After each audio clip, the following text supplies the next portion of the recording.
अगर पता होता कंगना रनावत को कि कोई थप्पड़ मारने वाला हो तब तो उसका इलाज कर देती वो। हम जानते हैं, पूरे देश की जनता कंगना रनावत को जानती है। कुछ दिन पहले आपने देखा होगा कि कन्हैया कुमार को थप्पड़ मार दिया जाता है, ठीक है। उसके बाद बीजेपी की तरफ से और एनडीए की तरफ से बहुत ऐसा कमेंट आता है कि उनको उनके कर्मों का फल मिला है। तो ये दोहरी मानसिकता क्यों? महिला कांस्टेबल के द्वारा थप्पड़ मारना ये विरोध नहीं है।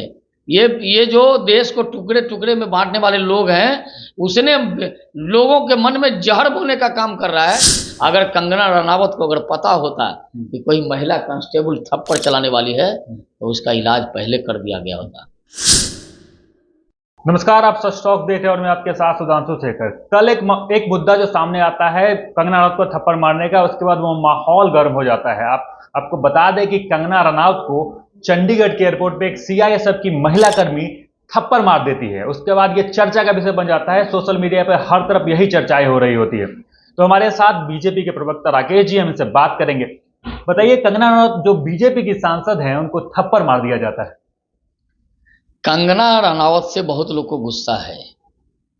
किस बात का गुस्सा? कंगना रनावत राष्ट्रवाद की बात करती है। जो राष्ट्रद्रोही लोग हैं उनको ये पचता नहीं है। अगर पता होता कंगना रनावत को कि कोई थप्पड़ मारने वाला हो तब तो उसका इलाज कर देती वो।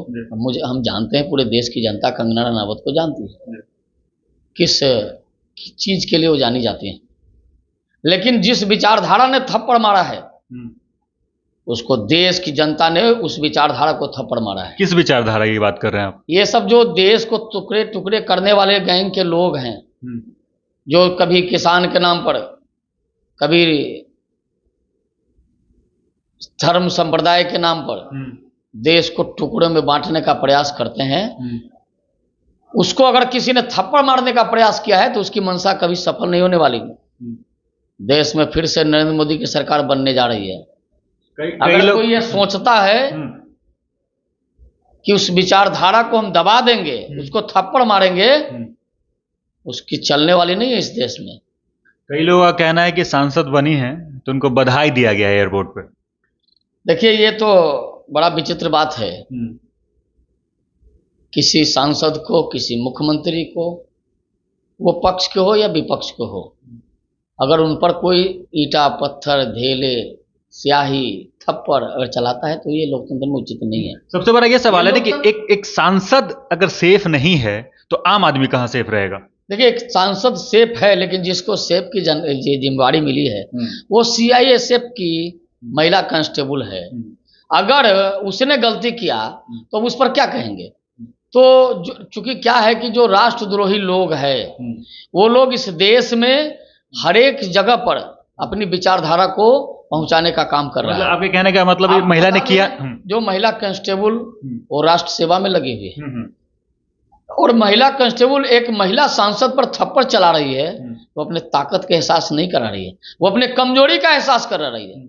देखिए, ये विचारधारा की लड़ाई है, वो राष्ट्रवाद की विचारधारा पर चल रही है। नहीं, मन में कुछ तकलीफ होगा तभी तो ये थप्पड़ चला। देखिए, उसने कहा ना कि उसकी माँ ने कहा कि ये देखिए ये सब कहानी बनाया जा रहा है। किसानों की चिंता, हम लोग भी किसान परिवार से आते हैं। किसानों की चिंता अगर नरेंद्र मोदी को नहीं होती तो नरेंद्र मोदी जो किसान योजना सम्मान निधि जो दे रहे हैं वो उनके मन में नहीं आता। हम पूछ रहे हैं, 50-55 वर्षों तक देश में कांग्रेस की हुकूमत रही है, कभी किसानों की सुध ली क्या? क्यों नहीं उस समय उस तरह के आंदोलन करते थे? और ये जो आंदोलनकारी है ये सब आंदोलनकारी नहीं है, ये षड्यंत्रकारी लोग हैं। कांग्रेस के जमाने में भी आंदोलन करके पिछले दरवाजे से रुपये ऐंठने का काम करता था।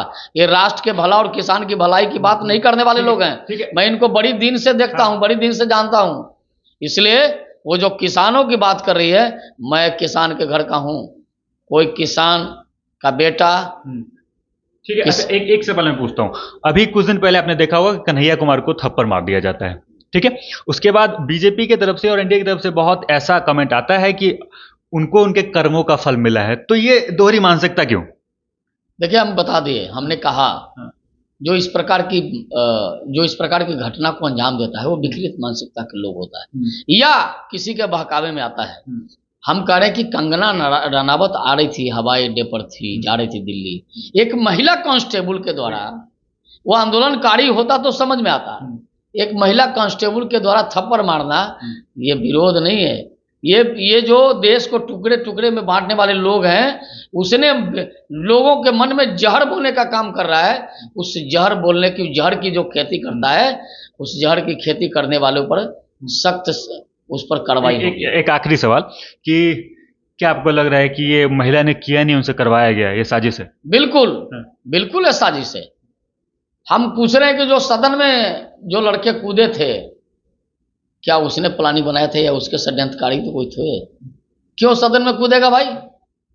इस देश में 140 करोड़ आबादी है, 140 करोड़ में यही 4 लोग थे जिनको बहुत ज्यादा देश की चिंता है, युवा की चिंता है, महिला की चिंता है। देश के युवा, महिला, किसान, गरीब, सबकी चिंता करने वाला नरेंद्र मोदी है। वो सबकी चिंता कर रहे हैं और इसलिए देश की जनता ने तीसरी बार उनको फिर से सरकार बनाने का बहुमत दिया है। आपको बता दें, जो टुकड़े टुकड़े गैंग के लोग हैं, उनकी मानसिकता कभी सफल नहीं होगी। अगर कंगना रनावत को अगर पता होता कि कोई महिला कांस्टेबल थप्पड़ चलाने वाली है, तो उसका इलाज पहले कर दिया गया होता। इनका सीधे तौर पे कहना है कि जो महिला कांस्टेबल ने थप्पड़ चलाया है, वो थप्पड़ तो नहीं चलाया, उसके पीछे टुकड़े टुकड़े गैंग की साजिश है। बाकी टुकड़े टुकड़े गैंग कौन है ये आप जानते होंगे। बाकी आप इस थप्पड़ कांड को लेकर आपकी क्या राय है, कमेंट बॉक्स में जरूर लिखें। देखते रहें सच टॉक न्यूज़। जय हिंद।